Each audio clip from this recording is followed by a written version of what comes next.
What's up guys, today we're checking out the new official Xbox licensed controller by GameSir. So this is the special WUCHANG Fallen Feathers edition of the GameSir G7 Pro, and this is the Xbox wireless version. So roll the intro.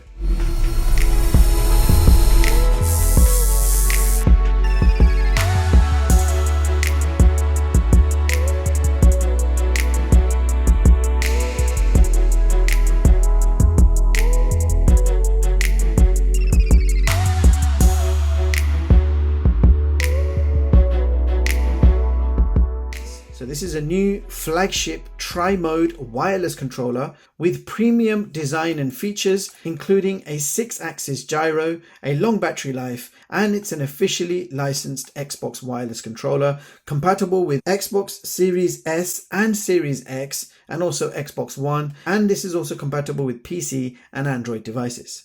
Now price wise, you can pick this up for £109. Now let me quickly show you what you get inside the box.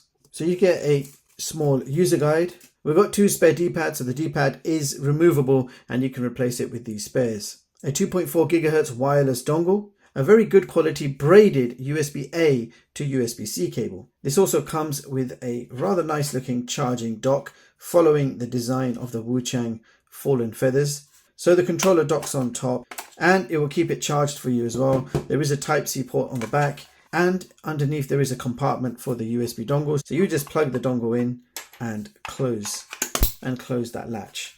And last but certainly not least, the controller itself. All right, so the first thing I want to do is compare. So this is the GameSir G7 Pro Standard Edition, and this is the GameSir G7 Pro Wireless WUCHANG Fallen Feathers Edition. The standard version costs around £89, and the wireless version costs £109. Now, the primary difference between the GameSir G7 Pro Standard versus the GameSir G7 Pro Wireless is mainly connectivity. So the new wireless version can be used wirelessly on Xbox consoles and PCs via the 2.4 GHz wireless dongle. And the standard version only works on Xbox consoles via the wired connection. And the 2.4 GHz wireless dongle is mainly for PC connections. And both of them work wirelessly via Bluetooth with your Android devices. Now, other differences you can see is the design. The wireless version comes in a limited edition with a unique Fallen Feathers artistic design inspired by WUCHANG Fallen Feathers game. It features a detailed wing-inspired pattern. Now, the standard version you can see, it comes in white or black. And you can see the button layouts are exactly the same. They both feature the magnetic faceplates, so if you wanted, you could do that. So other than that, you get the same button layout, the same premium features such as mag-res TMR sticks and Hall effect analog triggers. They both feature 4 remappable macro buttons. You've got optical micro switch XYBA buttons, and we have a mechanical micro interchangeable D-pad. Both are fully compatible with the GameSir Nexus app, which allows for deep customization of button mapping, stick and trigger dead zones, and lots more. Now, I've already done a full review of the GameSir G7 Pro, and if you missed it, I will link it in the description box below. All right, now let's talk design. Now, first impressions. The limited edition is beautifully designed with intricate patterns that gives the controller a premium feel. The matte finish adds to that high quality, and the textured grips are subtle but very effective at giving you a secure hold. The controller itself feels and looks nice in the hands, and it feels quite robust and very well made. The faceplates, as I mentioned earlier, are detachable. They are held on magnetically, so you can purchase additional colors.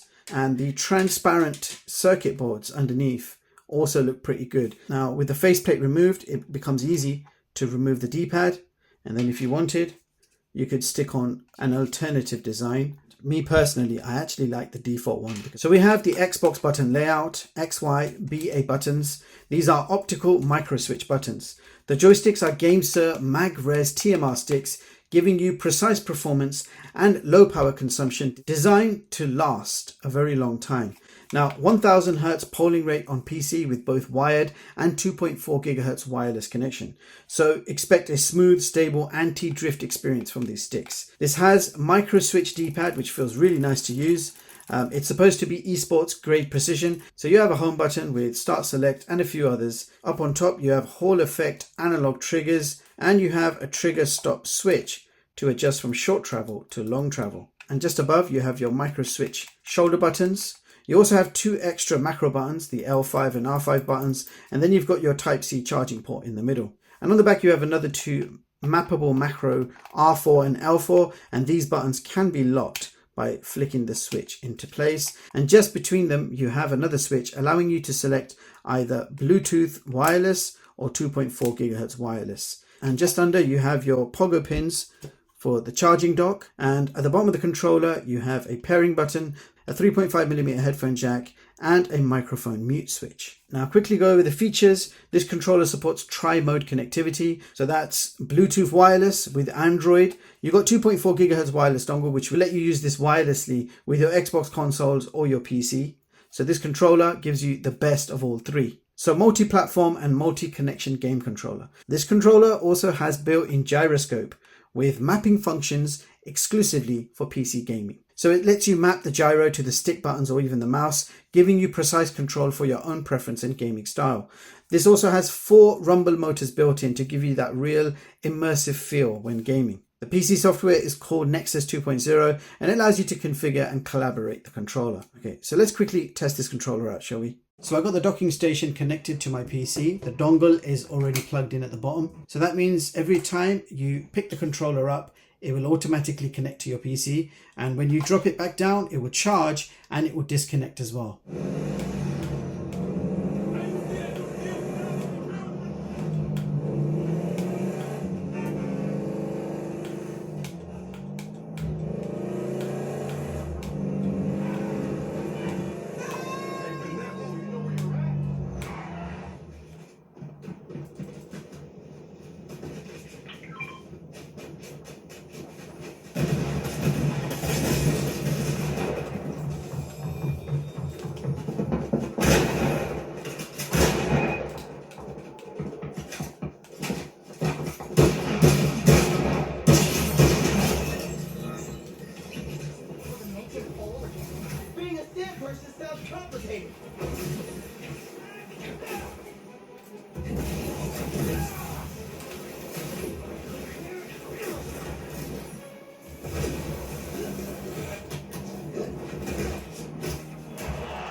So quick look at the PC software called Nexus 2, and it lets you manage all the main features of the controller. So as soon as you connect, it detects which controller you have. You can select the polling rate. It's set to 500 Hz, but you can select 1000 Hz. You can customize all the vibration options there. Triggers, you can test for dead zones. You've got the sticks over here. Again, you can test for dead zones. You can map the extra buttons you got, the L4R4 and the L5R5. All of those can be mapped from here. You can create individual profiles as well if you need to.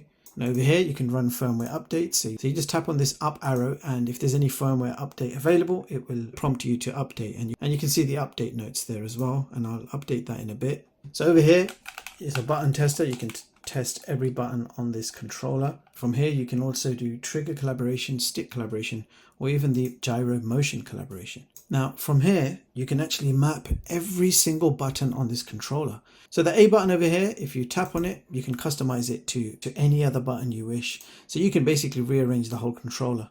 So there you have it guys, that was the GameSir G7 Pro wireless WUCHANG Fallen Feathers Edition. Now if you're tired of stick drift and you want a controller with a long lifespan and unwavering precision, the G7 Pro Wireless is an excellent choice. And if you appreciate the artistic design and you like having your gear stand out, then the WUCHANG Fallen Feathers Edition is perfect for you.